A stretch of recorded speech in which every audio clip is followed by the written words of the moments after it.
guys, what's up? Today we're gonna do an unboxing video, and of course we're gonna do some updates because so recently, well actually just a few minutes ago, we also upgraded the RAM for my PC. Hindi ko na ipapakita yung proseso because hindi ako expert sa ganyan. Actually, si Mumonski pa yung nagpalit. Pero the reason why we upgraded the RAM for the Predator Orion 5000 is because medyo mabagal na yung pag-process niya ng mga files, especially pag multitasking. So, and also since we're dealing with heavy files, and so it helps to be updated. So before it was 16 gigs of RAM, now we upgraded it to 32. Yes, 32 gigs of RAM, and it's definitely a lot faster, a lot smoother, and ayun, but that's not why we are here today. Today we'll be also replacing our old Predator, the free keyboard from Predator. Ayan, nakakabit pa siya for now because hindi ko pa na-unbox yung ating new keyboard, which is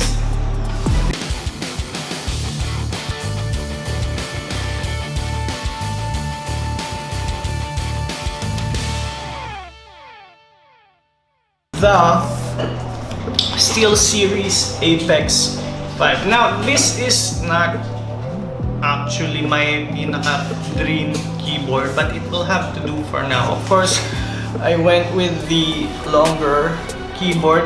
There are, yung mga uso ngayon is the thin, yung parang ano lang siya, isang maliit na rectangle.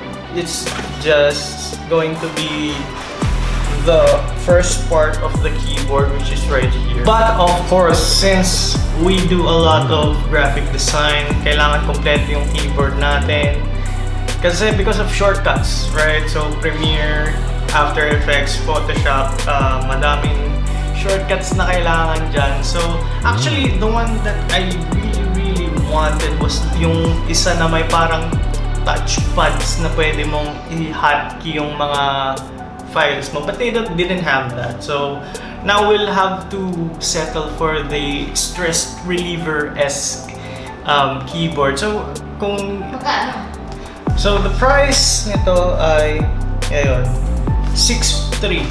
So not too bad, not too expensive, and mid-range keyboard, not so bad. So ayan, test natin. Hopefully ano talaga siya, yung live up to the hype with the stress relieving, parang ASMR sounding keyboard. Kasi wala lang, bet ko gusto ko lang yun. Gusto ko yung parang clicky keyboard, and ayan, so kaya natin siya binili. So yeah, let's get to unboxing. We'll open it up, and we'll try to be as careful as possible. How do you do this? How do you do it? Oh, okay. So may tape siya. May tape siya. That. Like that. And simple lang. Okay. And ayan, it is unboxed. And that is the keyboard. And that's basically it.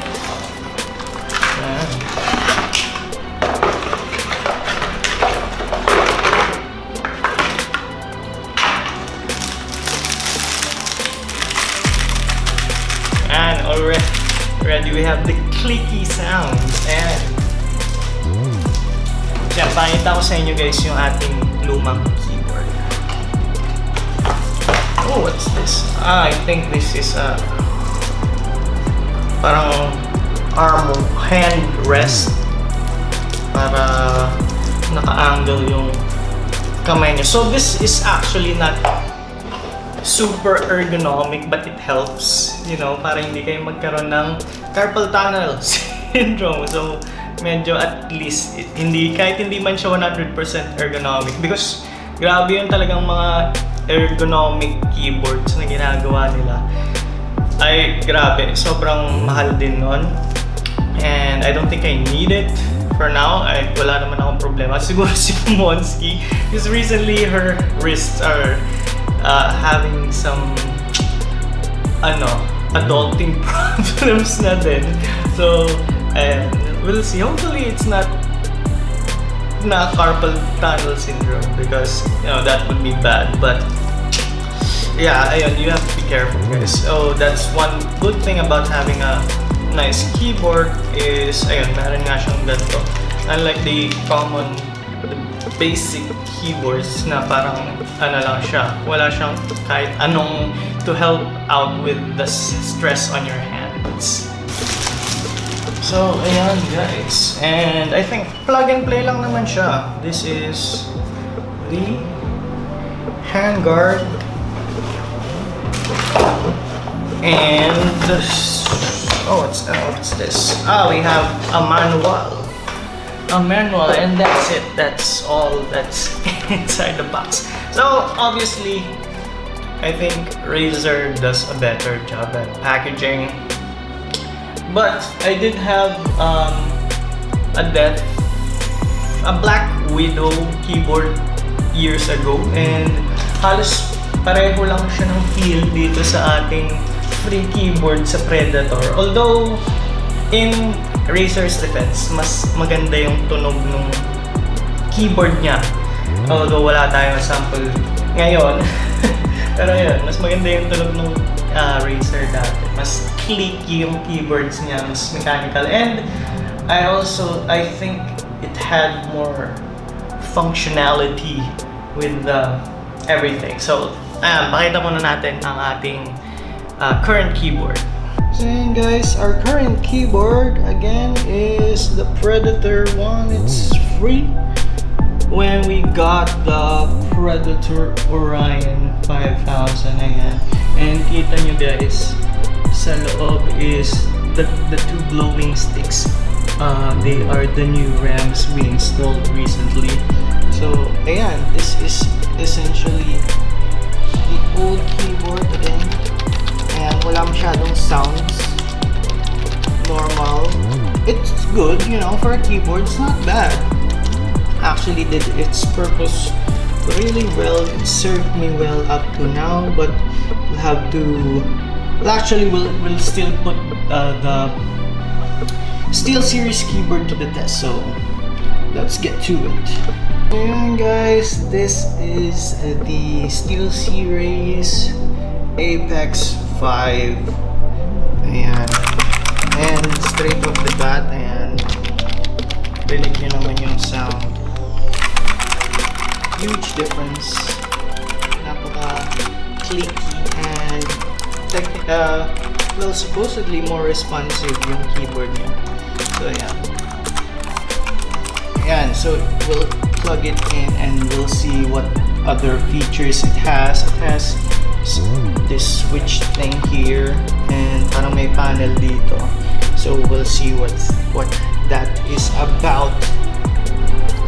So yan guys, now it is on, and of course it has that gorgeous RGB lighting. Ayan.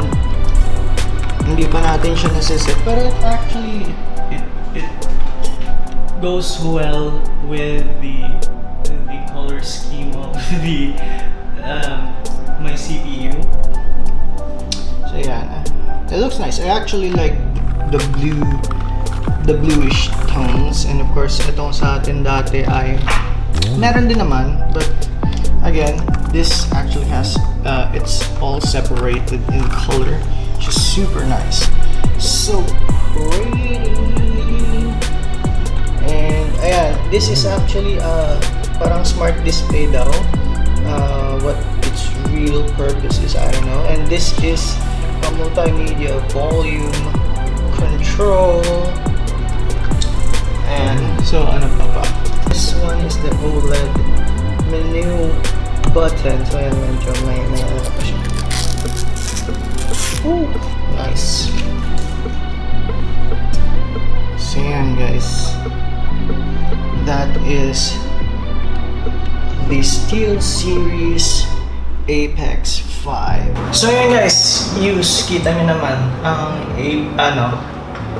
SteelSeries Apex 5, and of course this thing, I think, yes, and it magnetically attaches, which is, I think that's awesome.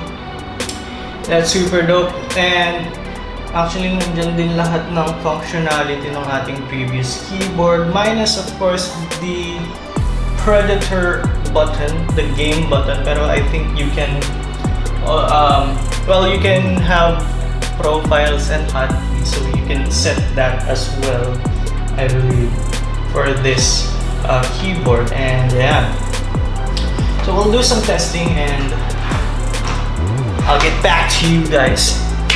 Tingnan natin kung anong kaya niya pang gawin. So yan guys, not sure if you can actually see it, but ayan, you can actually open up the SteelSeries app, which I have already because of the headset, and it has a lot of functionalities, and you can set the colors and the OLED settings and edit OLED image. You can upload stuff to it, you know, pretty cool. I don't know if that is pretty I'm not sure if that's actually useful. We'll have to see. We'll have a use for it in the future, pero ayan, parang it can have stuff.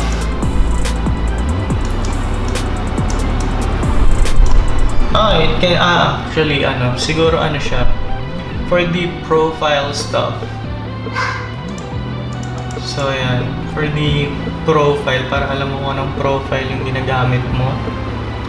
Which is okay, I guess. Not the most awesome thing so far about it. I think that's a pretty cool feature to have. Of course, we can set the illumination, the color shifts, the size, yes, everything. Also, you can set some really fun effects on your keyboard. Yan, on hit, pag pinas niyo yung button, may mga nangyayaring kababalaghan. Colors change, parang may wave. You can do a lot with it. Again, and i-check nyo lang dun sa SteelSeries app, and you can do a bunch of cool stuff with the colors. You can change colors of each particular key. And for example, you want the K or whatever, kung yung ito is WD, change it kung FPS player kayo or whatever.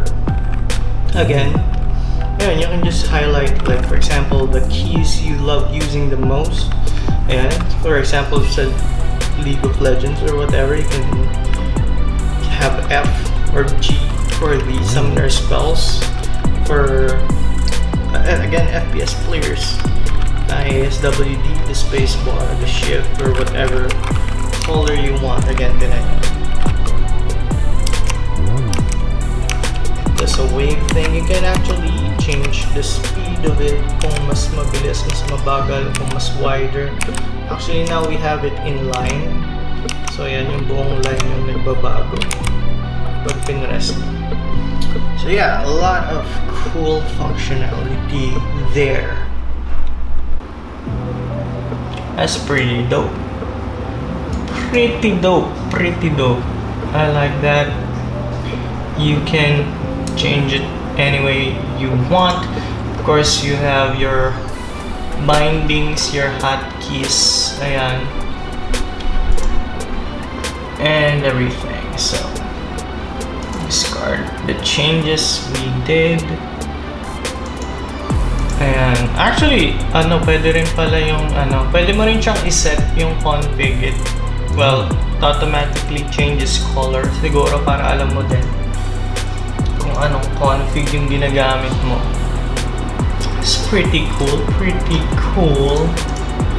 Again, so I don't know how you would set the hotkeys though. how do you set the hotkeys though? For the hotkeys, actually nabasa ko sa manual niya, is you have to press the SteelSeries logo icon. So that's essentially the FN button, the function button. And you're supposed to press F9 para mag-record ka ng hotkey. So napaka-useful for gaming, especially for games that require combo moves or whatever. Actually, it is still awesome as well for editing videos. Why? Because for example, sa editing pictures as well, exporting stuff, because you know, if ever nakagamit kayo ng Photoshop or Adobe apps, ang daming minsan pinipindot for the shortcuts. For example, if you export photos, ayan, lalo na tulad namin, which we are graphic designers, sometimes we have to export a ton of logos, pictures, or whatever. We have to do like Alt Control Shift W every time. So we have a hotkey, just, you know, press that bad boy and automatic na gagawin niya yung command, which is super useful. So yun guys, first impressions natin with the Apex 5 SteelSeries keyboard is it's definitely, it feels a lot better than the free keyboard of let me show you. The free keyboard of Predator. It looks better, it feels better, and of course it definitely feels, alam niyo yun, parang well built, parang pwede mo siyang ipangampas, hindi siya masisira. This one actually, feeling kapag pinahampas ko, mababali siya. But this one, it feels sturdy, mas mabigat siya. Although it is significant, it is a bit smaller, pero mas weighty, mas well built. Parang talagang yung plastic is much sturdier. And of course, it has this cool magnetic hand rest, which is awesome. The RGB lighting capability is cool. It has this, I don't know, pretty much, well, I don't know if it's gonna be useful. It has an LED panel for some reason. I do like the volume control na parang toggle, like a scrolling wheel, and yeah, again, the ability to do hotkeys is just amazing. I think we'll have a lot of uses for that in the future. So, yun guys, overall, the Apex 5 keyboard is, I'm gonna give it an 8 out of 10 for now. Have to see if that changes anytime soon. Again, it depends if we can find a fun use for the what do you call it? Well, it's technically called OLED Smart Display, which I really we'll have to see. Well, it shows you the what profile you're on. So I don't know. Hopefully, it shows me like yung play buttons, and I kind of want it to be touchscreen, but I guess not. So ayun, that is it for today. That is our new SteelSeries, again, Apex 5 keyboard. This is not sponsored, we bought this with our own money, and again, I think we'll upgrade even more in the future our keyboard, because I really want the one with the touch panel, parang yung sa bagong MacBook na laptop, which has the touch panel.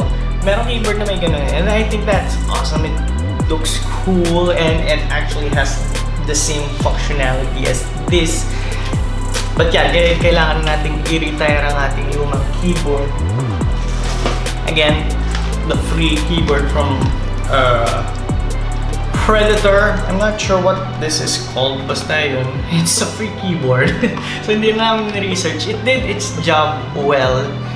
But yeah, we're going for style. And the ASMR-esque feel ng ating bagong keyboard, which I just love. So ayan, until we can get an even better keyboard, will definitely be sticking with this one. And of course, next on our list will be upgrading our mouse as well. Don't have it yet, but hopefully soon, because again, although it's an okay mouse, wala namang naging problema with the mouse, it's not the best feeling mouse in the world. So we're not looking for that. Of course, magiging sobrang mahal siguro nun. But I do want an actual mouse that feels better in my wrist. Kasi, syempre, since we sit in front of the computer almost 10-12 hours a day, because of work and other stuff, of course, gaming and whatnot, syempre, mas maganda yung medyo may assistance man lang sa ating wrist to avoid that carpal tunnel syndrome, which is actually dangerous. Sobrang sasakit yung wrist mo, and it does stuff. I'm not an expert, but parang i-search nyo na lang carpal tunnel syndrome, and you just don't want that to happen to your wrist.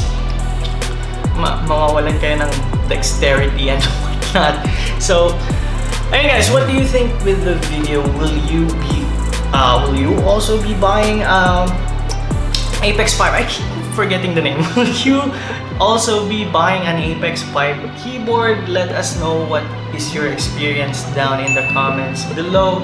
And if you have any keyboard recommendations you would want us to look at, try, or whatever, comment it down below. And as always, if you like this video, do give it a thumbs up, and don't forget to hit that subscribe and notification bell so you'll be updated on whatever shenanigans me and Momonski are doing at the moment.